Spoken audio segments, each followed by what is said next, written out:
Hello everyone and welcome back. Today we're gonna see how to set up Uefi BIOS utility. Firstly, boot order is on the right side. Drag and drop drives to rearrange. On MSI, boot order icons appear above the main menu.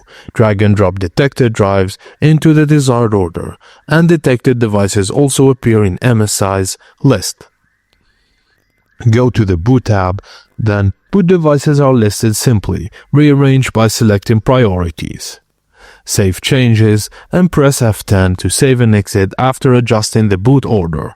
When installing Windows, first priority should be USB, drive or installation media. After installation, your main boot drive is SSD or HDD. Enter BIOS, usually delete or F2 key during its startup.